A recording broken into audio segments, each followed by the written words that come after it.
Okay.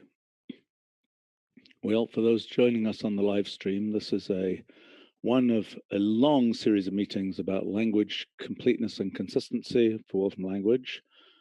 And so let's launch into it. Okay, so the first issue is we now have this lovely thing called success.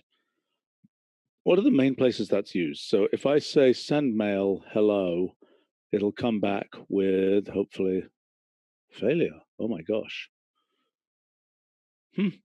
That's interesting. Well, let me deal with that. That's that wasn't what I expected here, but normally, what's another example of something that returns success? Entity prefetch, I think, is the other main consumer or returner of success objects. Okay. So let's say I say, I don't know what I can do here. Entity prefetch of something really obscure like amusement park rides. About amusement parks, there should be fairly few of those. Oh my gosh, there are 19,000 of these crazy things. I hope we're going to standardize these boxes soon, by the way. Sushma, are you involved with the box, that standardization of those models? We're currently blocking Antali. We had a meeting, and both Sushma and I have asked him several times to do what he promised to do at that meeting. But so. Okay. Well, maybe it needs to be somebody else. But I'm not even that keen on these thinner boxes, which I don't think I liked that box the way we just saw there. Okay. Anyway, so that's what happens with the success thing. Okay. Okay, fine. All right. Functions that should return a success object. Right. So submit. Yeah, go ahead.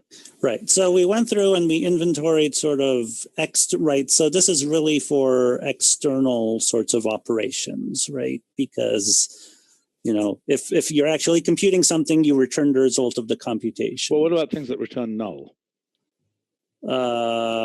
Well, I don't think, say, for example, print should suddenly start returning success every time you. What about create directory? No, it just returns the directory. Sorry, I'm being stupid. Yeah. Yeah. Right. Okay, so these are things that have no return value. Yes, either no return value or. What does resource submit return right now? I would have thought it would return some kind of handle to what you submitted. It returns right now it returns a resource submission object, which has no documentation, and we don't know what, if anything, can be done with it. But it seems like I think that's what it should return. I mean, I know that you don't know what can be done with it. You have to toss the resource system group. That's going to be a complicated thing where you can do things like say, oh, I'm giving up on the submission. I'm updating the submission and so on. I don't think that should return a generic success object. Okay, well, then resource submission object should have some documentation because it currently doesn't. That's an issue for Brad and Bob, and maybe Sushma could take that to them. Okay. Okay. All right. Delete file. So currently returns null, unless if there's a syntax error, it returns unevaluated. I'm not sure what it does if you try to delete something which doesn't exist. So dollar failed. Right. So these could easily return success instead of null on success. Success and failure. In other words, this on failure should return. Except I'd hate to break all the code that's checking for dollar failed. Well, yeah. Is there code checking delete file for dollar failed? I'm sure there is. I'm sure I've written code that does that. Why? What's the purpose of it? Because you're trying to error check your delete file. Certainly things like rename file are gonna check for dollar failed because you need to do something if the rename failed. We've had cases where rename file would fail if you were moving the file across partitions, for example. Yeah. And so then you'd have to change that to a copy file and a delete file, and then you'd want to make sure that all Yeah, of that. okay, but fine. But so the point here is, I mean, returning success is, I mean, you could make the same argument. You might have checked for null previously. Why wouldn't you have checked for null previously? Yeah, you might have. Right. So Right. Well, I think that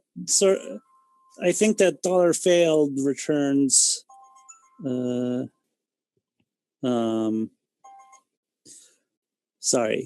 dollar failed is sort of a natural thing to check for. I don't think that null is such a natural thing. That's a weak argument, if I might say so. I mean, I think that. Well, but it's also, I mean, dollar failed carries semantic information. I don't think null in this case carries semantic. Look, I think we can't Right, have it. We've got to either bite the bullet and say it's going to return success and failure, or we've got to leave it as it is, in my opinion. Right. Well, but I think do you want it to issue a message and return failure? Because certainly people are checking for messages. Yeah. No, I think it should return a message. Yes, I think it should give a message. So what will failure tell you beyond the message, right? I mean, failure was intended for things like interpreter, where it's not going to issue messages, but it tells you, this doesn't make any sense, and gives you additional information about why it couldn't. Could we inventory where $failed is returned? I mean, there's probably a bunch of funky cases of that. Look, I think this is not the highest priority thing to change, but I think we either have to decide we're going with success and failure or with null and $failed. Let's look at some other cases here, okay? I mean, delete object, it's possible we could have delete object start to use this more modern stuff.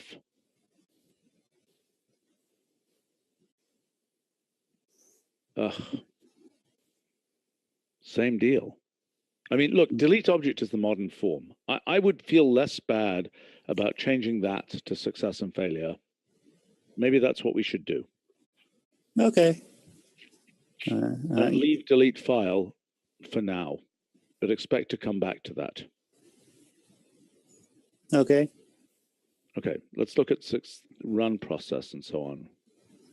What is run process returning right now? So run process starts a process to completion and then returns various information about it. No, it should. This is what it should return, because you've got to be able to index into this. Right. I mean, you can index into a success object, right? If you just took out of one and wrapped it in, well, I guess you'd want the first argument. Yeah, it's kind of ugly. I mean, you could just make. But no. My point is, take out of one, and I think you need a tag for success. So take out of one and put it in an input cell.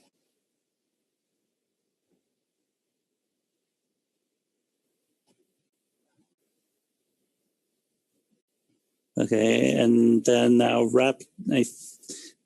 I'm trying to remember if we require a tag for success or not, but which I think we do. So do success, put in some string and %. Right. Okay. So now if you do %, 64, yeah. I see.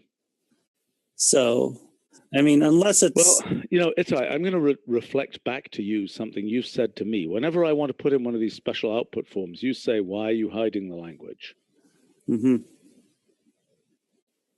Yeah, I mean, you'll notice that this is under the maybes. I'm just... Yeah, well, let's go through these. I mean, that is very nice looking, but I'm not sure... I don't know. Yeah. It's a bit surplus to requirements. I'm not sure this is right. I think, okay, let's look at kill process. So kill process currently returns nothing, and which is a bit unusual, right? Because, so for example, when you that seems crazy.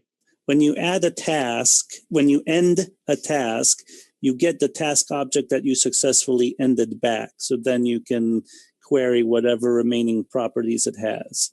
So it should either return the process object that successfully killed, which isn't there anymore, right? But it's not running, but the process, you'll notice it was killed. But you can still query properties of the process. Look at the first basic example there. That's frigging weird. What is it doing? Is it sending a SIGINT? I believe it's sending. I'm not sure if it's sending a SIGINT or a SIGKILL. Probably a SIGINT. No, a SIGKILL maybe. I mean, but even so, I don't understand. So this process object here. So let's look at this. This is that. Yeah, it just hasn't. It should be rerun. Sushma, that's you. See that where it said process object 0? That's wrong. Okay. Okay, so there's that thing. So now I say kill process of that. And it returns nothing. That's crazy. Right. So it should either return a success object or it should return the process object. Now the argument. Let's take a look at %1. What does %1 say it is now? What the hell is that start time? What the hell is that? That's probably time. Probably. It should be converted. Okay, now why doesn't this say that that process is dead? I thought it did, and so I don't know. That would be a question for Garrett. But you notice that you can query its process status, right? You can do process status of %1.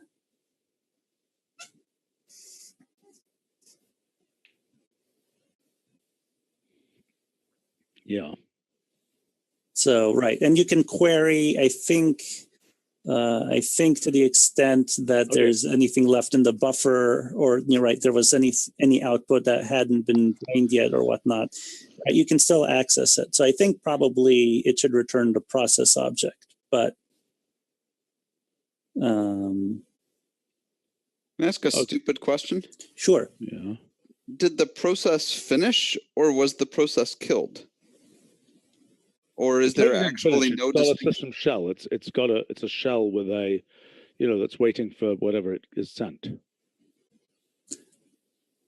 Right. Well, I think it was actually killed, and which suggests it was SIGKILL rather than SIGINT. Because Listen, if we're going to talk about this, can somebody see if they can get Garrett? You can ask him. We'll loop onto some other things here. Let's loop back to this. Okay. All right. Cloud Connect. Well, that's interesting because what Cloud Connect returns right now is the name by which you logged in. Right. Oh, I wrote down server, which is wrong, but yes, it gives it. I think success for that would be good because I think it would be nice to give some other information there. Mm-hmm. Like the server. For example, yes. Right, which is what I wrote. If you notice, yes, that's what I wrote in what the you comment. thought it would return. Exactly. Okay, so my proposal is that should return success object. I agree with you. Okay. Right. So actually, there actually is no notebook save as the device. What about things like this, like device configure? That was not on our list for some reason. I don't know why. That's just frigging weird what that's returning. That's just crazy weird. Yeah. I think that would be a very useful thing to return success. And probably some other things with devices. If there's an initialization, that will be one I think should return success too. And Garrett is here. Okay. Garrett, by the way, somebody has got like seashore type background noise. Hi, we are asking about kill process. Okay. the question is, when you kill a process, first of all, what is it sending? Is it sending sigkill? Yeah, I believe it's sending sigkill. Okay. And then right now it's not documented, but there is internally, yeah. Okay, it is documented. Yes. It sends a specific signal, and then. Okay, all right, fine. The question is, should kill process return a success object, or should it return the process object? Does the process object still mean something even after kill process? It doesn't mean very much. It might still have information about what it was. You might be able to do some queries on it to tell whether it still is running. Can't you drain standard output, or is the standard out lost if you? I thought it was just gone from the process table. Okay. Isn't it, Garrett? Standard out? No. The process is gone from the process table. Yeah, the process should be gone from the process table, but if you still have the object, you might still be able to drain the standard out. Right. Presumably, we've still got the information about the process that we had and the exit code that kill process recorded and that sort of thing. Right. So there's. Well, does the process object record an exit code? No, it doesn't, because it actually isn't a process object. Doesn't have an exit code in it.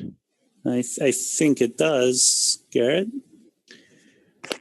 Right. I don't so see no exit code here. There's. By the way, let me show you what happened here. If I do that, and then I say kill process of that, and then I ask for that process object again, it's turned into all of that weird stuff. Right. There's a lot of information that can. Okay, so the start time went bonkers there. You see that? That's just a yeah. So yeah, that's pretty clearly a bug. But there's a process status. Why doesn't the process status show up in the process object?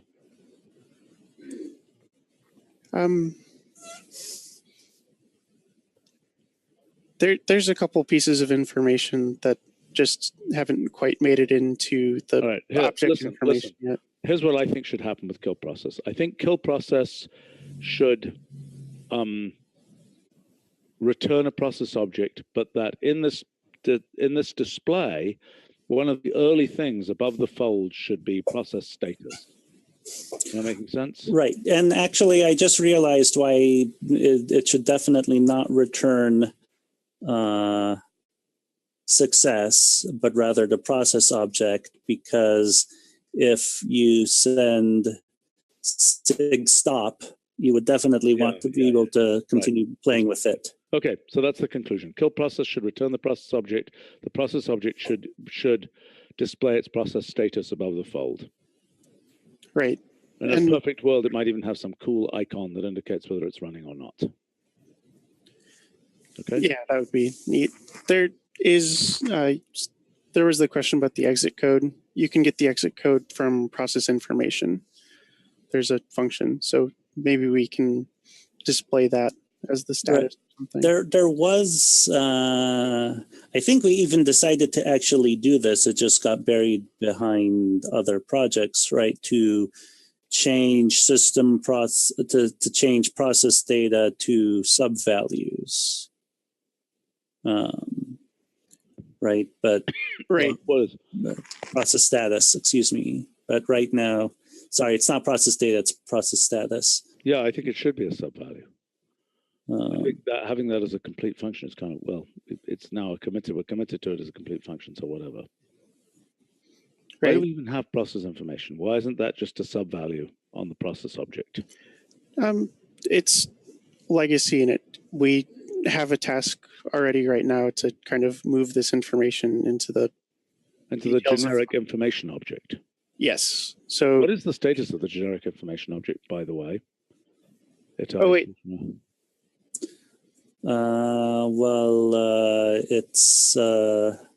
I mean, I don't know that we have anybody to work on it at this time.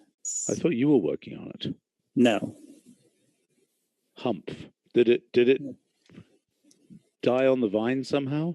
I mean, it was Nick's project, and then Nick got, took it. With a lot of other things. Okay. Yes. Sushma, could you check into that? And see Mhm. whether it needs to be pushed a little bit more. Yeah. Okay. All right. So back to this. So there may be some cleanup associated, and please don't forget to rerun this example here because it's wrong. See that, Garrett? Yeah, I mean, I think I think somebody needs to make a sweep through all of the process link pages and reevaluate them. Clearly, Fine. not Yeah. updated. Okay. All right. Let's keep going. Okay. I think that's it for what we were talking to Garrett about, unless somebody has a further point here. No. Okay. I'll drop Thank off. you, Garrett. Okay. Thank you. Bye. Right. So notebook save and notebook open. Apparently, there's a symbol notebook save as, but no documentation, and neither John nor I know what it actually does. So we can ignore that middle one.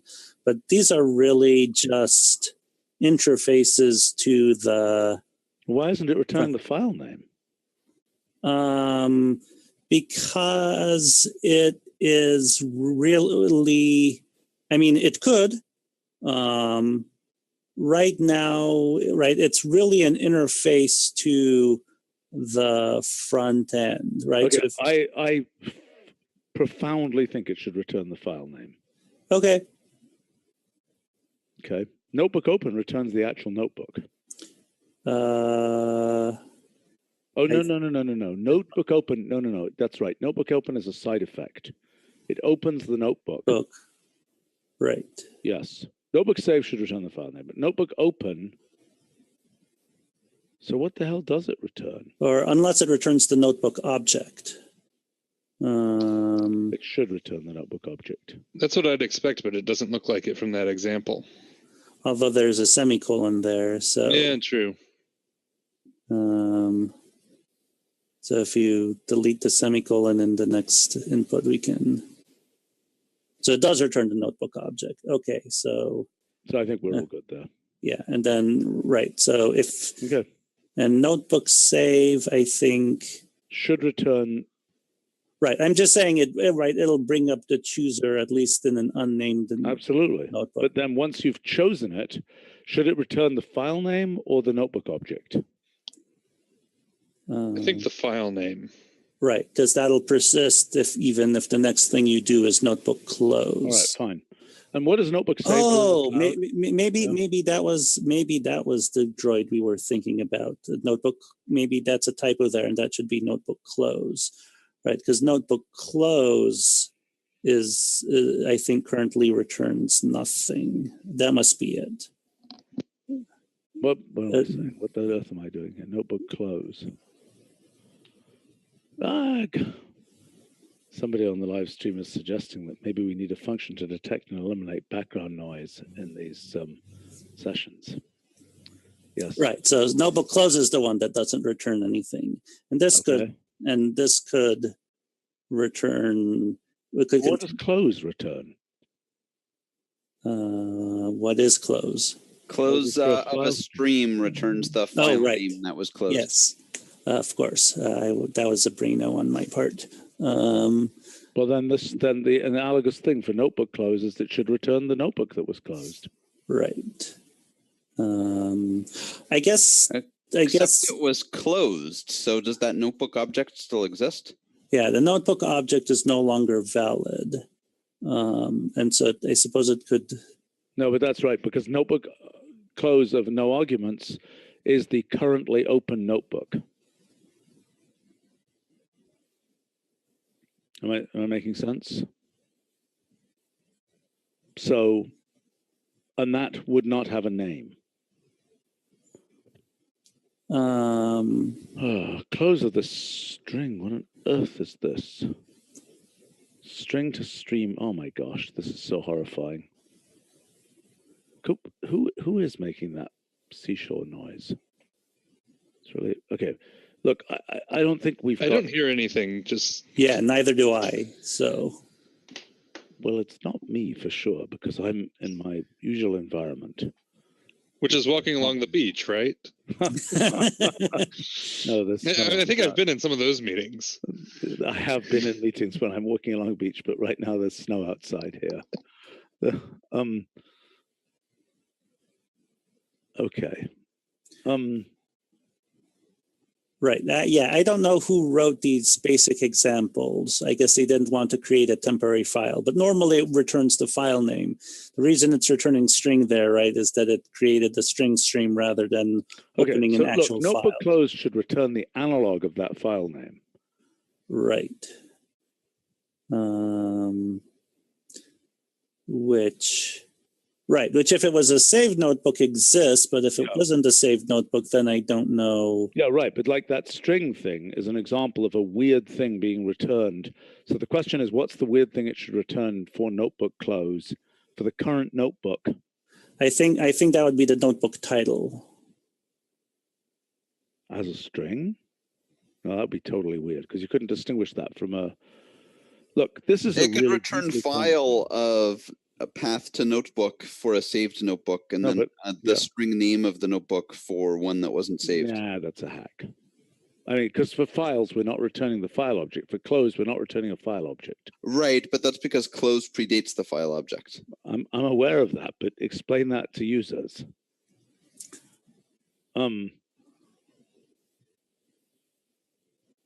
This is not, look, this isn't a great story here. Okay. I think, what's that? Yes, I will just point out that this was, again, these were under the maybe. These are things that looked like they might fit in. Well, I agree with you. And I think it would be good to do a pass through all of these things. And I don't know, it's hardly an urgent thing. Yeah, let's ignore this right now. Okay. Let's continue. Character name in private Unicode space. Oh, this is a horrifying area. Right. Not private Unicode space is horrifying too. Okay. Right. So we had a conversation and we decided that. Well, let's take an example of something. The wolf is in private Unicode space, isn't it? Yep. So you need to put it in quotes and then from character code or something. To character code. I said the wrong one. Okay, so it's up there in private Unicode space. Yep. Okay. Now what's the question here? Right. So we had a conversation about character. Right. What character name of that? Okay, so first of all, let's do character name of an alpha, and we're happy it's an alpha. Okay. Right. Now let's do character name of the wolf. Its real name is Wolfie. But we probably don't know that. How did it know that? Oh, I know what the quote issue is, right? Because this is right, because character name returns the mathematical long name, the one argument form. So what happens when you add comma Unicode name? That's the issue, right? Because character name gives the mathematical long name. What's wrong with that? Other than it should be not applicable private use area or something. Exactly. So the issue was that there's no way of distinguishing we don't know what it is or it just doesn't have a name from it doesn't make sense because it's in the private Unicode space. And I was hoping that character name would tell me, hey, this is in the private Unicode space. Fine. Rather than my having to go to Wikipedia every time. So that was the starting point of the conversation and we agreed on that. And then so we agreed that it's going to give missing not applicable. Right. Right. And so then there was this question about entity character entities or yes, I think that's the right way of saying it, right? So if you do like control equals lowercase Greek alpha, right? That should I understand. Okay, let's actually there's another question that a question on the live stream from Sander here asking about supporting emojis. What is the status of the non-plain zero Unicode support? We now have kernel support for that, don't we? So I was actually looking into that today with John. So the kernel, we have a version of the kernel which understands non-plain zero Unicode, which is probably needs some polishing, but it basically works. It does the simple things. So that means that 2-character code will return numbers greater than 65,000. Correct. Okay. So then now the issue is that right now there is, when those characters get sent to the front end, the bits higher than 16 get lost. So lovely. Is that a WSTP issue? Yes. So if you want to know the gory details, basically, so it would seem to be like it just the front end was calling the wrong WSTP function, and that it should just update the WSTP function. But then when it did that, it seemed to expose some sort of bug in WSTP. So John needs to investigate further before we can. Okay, but there must be a ton of other functions like import functions and the binary read and all kinds of other things that are binary reading Unicode and assuming it's plain zero Unicode, I would think. Well, binary read doesn't interpret, well, I guess it does sort of have Unicode string. It has a thing called Unicode string, which must mean plain zero Unicode string. I don't think it has something called Unicode string. I think it has something called string, which means take each byte and turn it into something 0 to 255. And it has something called... you're right. I'm wrong. Okay. And it has character 8 and character 16. Yeah, that's all fine. And it needs a character. It needs a character 32 now, presumably. Right, which is one of the things I pointed out was missing from the pull request. Okay. So whether that fix now or later, I mean, it's what about binary formats that we can read? Binary formats. Like, I don't know whether Excel, I have no idea if that's even a binary format these days or whether it's some XML non-binary format. But if anything that is a binary format, we should worry about whether it's dealing with non-plain zero Unicode. Right. So I think the answer to that question is we'll need to test it, right? Because it depends on how. Right. I mean, if we're directly parsing the bits ourselves, then fine. But if we're calling some library, then we need to check how are we transferring the data between right. the library and us. So anyway, it's in motion. That's great. Yes, it's definitely in motion. And in the front end, if you've got tools to be able to type an emoji, for example, like on your phone, that code path is going to work. Is that true? That is the open question. Okay, so I mean, the theory is that, for example, if I go to the Cloud app, okay, this is a fairly ornate path, right? I go to the Cloud app, I use my, mobile phone emoji keyboard, I press an emoji, it's a picture of an elephant or whatever weird thing you have in an emoji nowadays, it's a picture of a wolf. I bet they have wolf emoji. I should look. Anyway, so I've got my wolf emoji. That goes through then through the app, through the Cloud app, over HTTP to the cloud. Does that path work? Has somebody looked at that path? I'm sorry, I got a little lost in your long path. Can you say it again? Okay. No, I'm sure no one's looked at that path because we don't have that kernel on any of our cloud servers.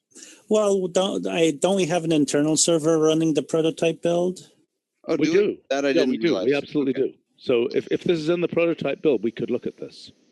Right. It's been in the prototype build as of a week ago, I think. Okay, fine. Well, somebody should look at this then. I guess it would be the cloud QA people, maybe. All right, I can chat with. Right. So I mean, the use case is I type a wolf emoji on my phone into the cloud app. That's case one. Case two is I type it into a browser, right? Mm-hmm. At the cloud, and then the question is, what ends up in the kernel? Is it a wolf emoji? Is it not? Is it a big splat of bits? Right, which I think to a certain extent depends on how are things being transferred between the cloud and the kernel. Right. Somebody sent a wolf emoji in the live stream here. He's also asking about zero width joiners. Anybody know about that? I don't know that name. If they can provide us an example, I can. I think they're zero width characters. I mean, those are zero width joiners. I think are what are used to, like, say, create combo emojis. I see. You know, so like, at least on iOS, you can select the skin color for, you know, a man or a woman emoji, and that's, you know, like the male emoji. I wonder if they allow it for joined with something else. Okay. Well, I mean, there's also the case which we've never addressed, which I hope we're going to be addressed in languages like Khmer, for example, that have these totally weird diacritical marks that have hats and feet and other things on their characters, which is, I think, a different issue. Anyway, that's a separate thing. Yeah, well, zero width joiners exist in basic in the basic multilingual plane, and so you can all. I mean, we don't have a long name for it, but we do have the. But do we have correct behavior for it? Okay, that's a separate issue. We can look at that. That's a separate issue. Let's come back to this issue about character names. So, right. Okay, so we agree that this is, I don't know, should it be called private use area? I don't even know whether that's the right term for it. That is the official Unicode name, PUA, private use area. Okay, fine. Right. All right, so that's fine. So now what's the next question? So then the next question is, then there was a broader question of how do we expose, so, well, do we have, but also beyond, more importantly, from a design perspective, how do we expose Unicode blocks? And is that its own function? Is that only in character entities, and so forth? So we need to create a character entity and see what its properties are. Okay, so if I say to entity of that alpha there, I should get a character entity, right? That would make us, that's not. What the heck is that? I seem to have got a character entity. We really should figure out, by the way, what is that? What is that? What the heck is that? Wait, can we Does the please stack give figure you out for our anything? next meeting who is making the seashell noise? I think it's you, Itai. Seashell. Whatever. Okay, so this doesn't even contain the Unicode block. Right. I'm totally confused by Yeah, and it doesn't have it seems to have practical. Look at that funky thing. Okay. I didn't know we had that. Yeah. That Sorry, looks. what are you saying? Yeah, well, it's not clear to me that that's even really. I mean, it seems to have basically nothing about the. What the heck is this? I'm not even sure that's a valid entity. What's coming out here, right? Because so if you do control equal Greek small letter alpha character, you get something that looks completely different. Okay, and also let me note that this isn't an alpha. That polygon isn't an alpha. Right. So I think something has gone horribly wrong in two entity there. Okay, so that's a bug. Okay, so then if I say control equals small Greek alpha. Yes. Okay, so that's a character. What the heck is this?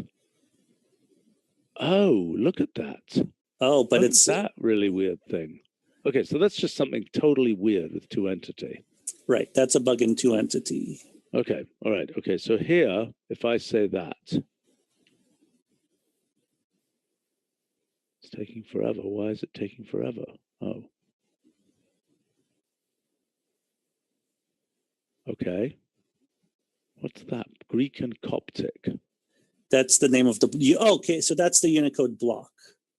Okay, fine. Right. So if Okay, so fine. The question is, how do you get the Unicode block if the thing isn't an entity? right. Okay, so here's my suggestion. What is this thing here? This thing is going to say, this is a named entity, right, of type character.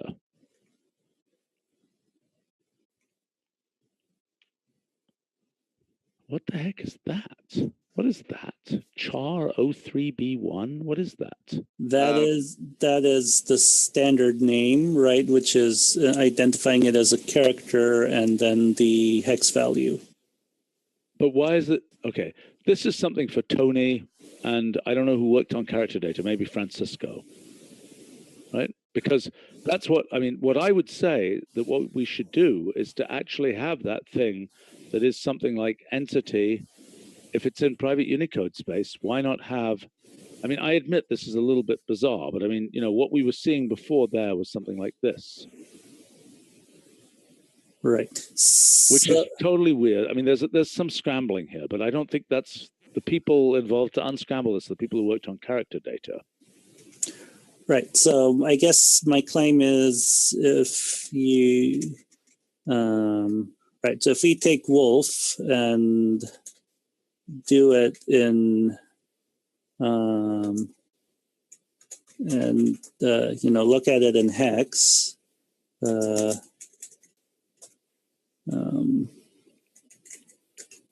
and then, you know, stick that into the entity, right? So we edit the out of 96 to with you know F720. That should, so it doesn't know anything about it, or at least it's not formatting. Can we see if it has any? I suspect it only knows some. Yeah, I can't imagine it has computed properties here. 5,535. Okay. Right. So I guess the question is, should it, I mean. Look, I think this is a very roundabout. This is, okay, this kind of entity manipulation is very similar to what we talked about for molecules. That is, there are certain known molecules, and then there's a whole infinite collection of, you know, constructible molecules. And similarly here, there's 2 to the 32 constructible characters, which slowly over the course of time will be filled up like the Egyptians did with various hieroglyphic wolves and so on. Right. It's really only 2 to the 21, but. Is that right? Yeah. At some point, they decided the promise that they'll never use more than 2 to the 21. Wow. Okay. Wow. Which is still a lot. Yeah, I know, but that's, you know, the artists of the world can come up with more emoji than that. Mm-hmm. That's kind of stupid, actually, if you ask me. But I mean, it. Okay. In any case, no matter. So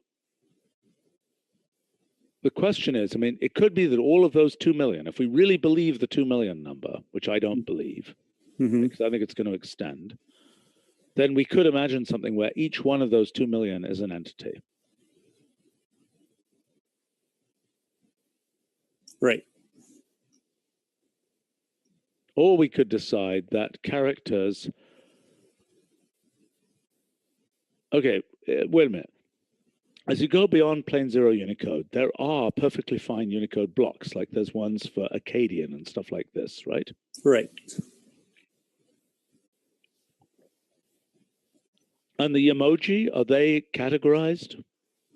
The emoji are standardized, right? Between different kinds of mobile phone, right? The emoji are the same, yes? Yes.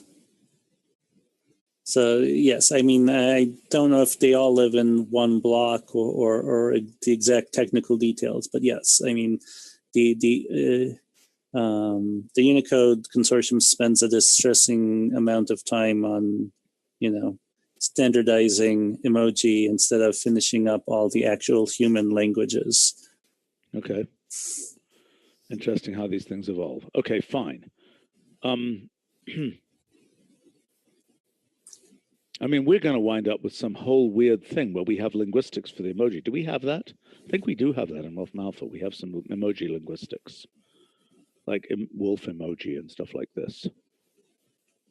Okay, so what's the point here? So the point is, what do you actually want to get for these?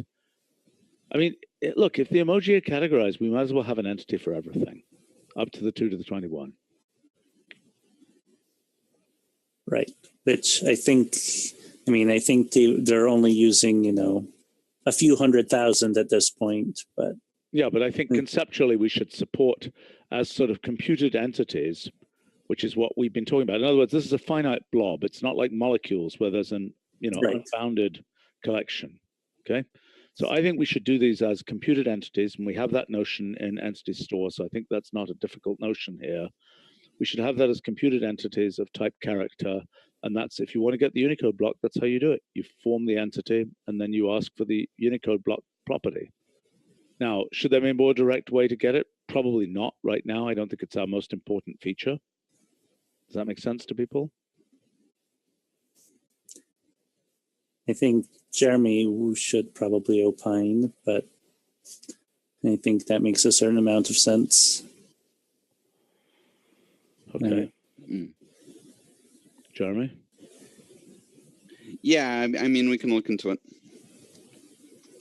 What the heck? And that's probably even an Allen thing, not key absent glyph. What on earth is that then? If that isn't a glyph. Right. That's a traditional form of missing. Is that line. thing there? Okay. Oh, all right. So we don't have a glyph for that. That's really odd. How do we come to have a glyph for that other thing? Why don't we have a glyph? That's another Allen question. And what on earth is that? What on earth is that? That's crazy. Whatever that is completely nuts. Another Allen complaint. Yes. Okay. All right. Fine. So is that everything we had to talk about on this character name question?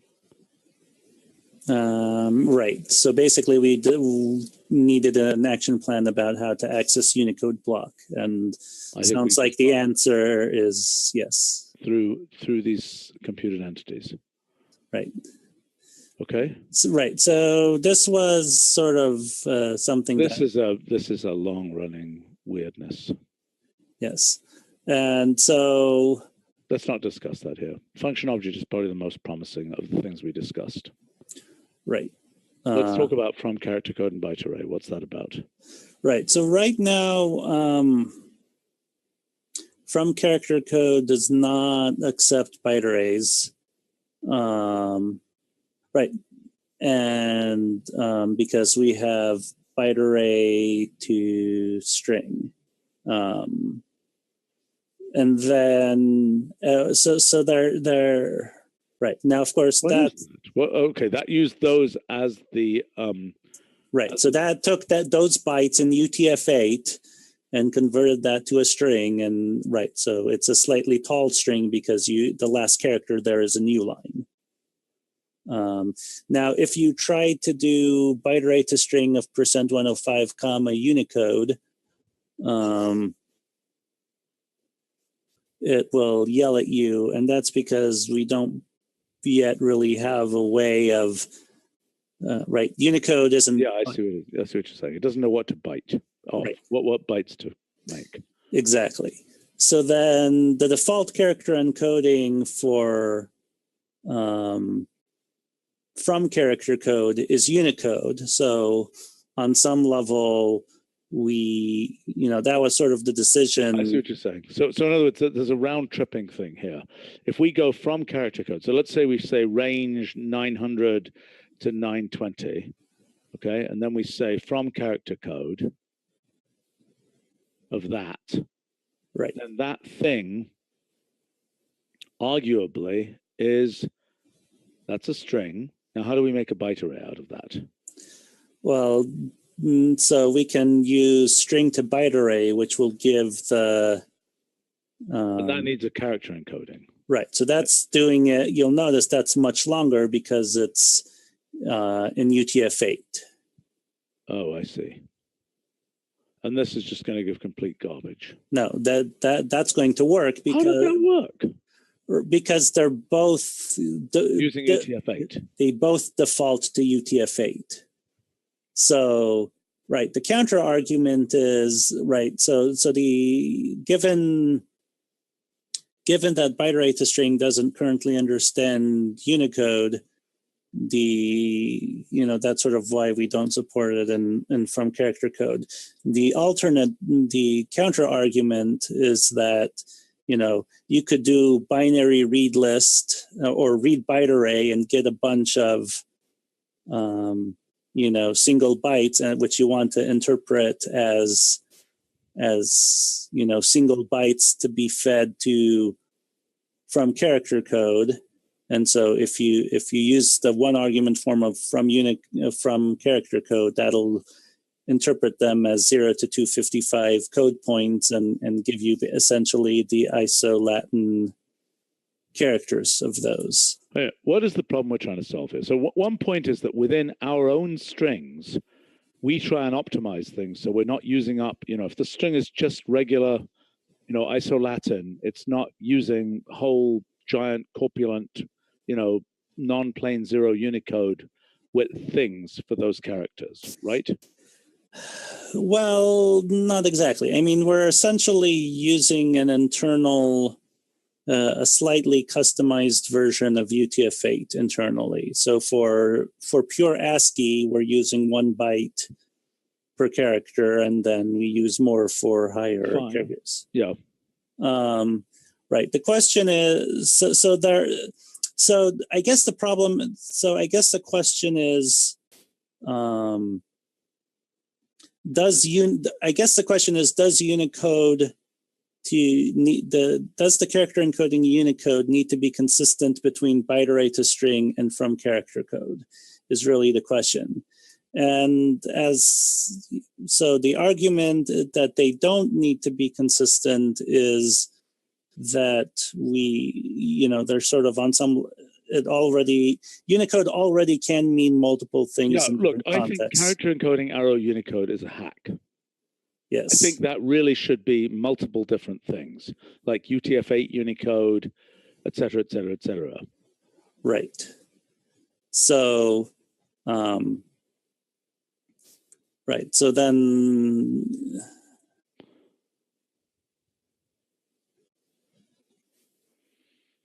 That is very weird.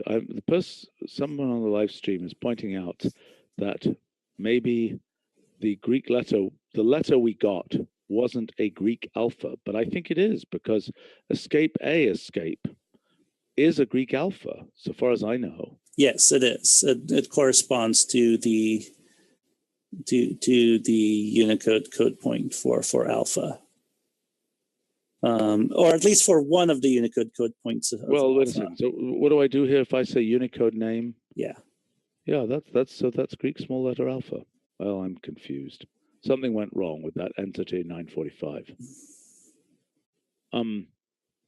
Right. So I think perhaps the most sort of reasonable thing to do is that Unicode or at least a reasonable thing to do is that in byte array to string, Unicode should mean something sensible, like Look, I think the ultimate right thing to do is to break up this thing called character encoding arrow Unicode and actually turn it into the 4 different things that might mean, where 4 is plus or minus 2 or something. Yeah, I was going to say, I think it's probably more than... Fine, but let's figure out what it should be, like Unicode, UTF-8, like, all those kinds of things. Right. Let's figure out what that should be, rather than trying to continue the hack of just saying character encoding arrow Unicode. Okay. Right. I mean, there is one situation in which character encoding goes to Unicode actually makes sense, although I suppose you could replace that with UTF-32, which is communication over WSTP. Because for link objects, saying don't do anything to the characters, treat them as code points is actually. I understand. Yeah, but I mean, that's almost character encoding arrow. Well, it's not none because it wants to take them in 32-bit chunks, right? Right. Or Listen, I think it's a separate thing. Maybe you could think about this. What should we turn the Unicode character encoding into? Okay. Okay. And then we'll worry about, after we know what that is, we'll worry about what the thing called Unicode ends up being, which one of those it ends up mapping into in what circumstance. Okay. Sounds good. All right. Well, thank you very much. Thanks to folks on the live stream. Thank you for your comments. And until the next time. Okay. Bye. See you later. Bye. Bye.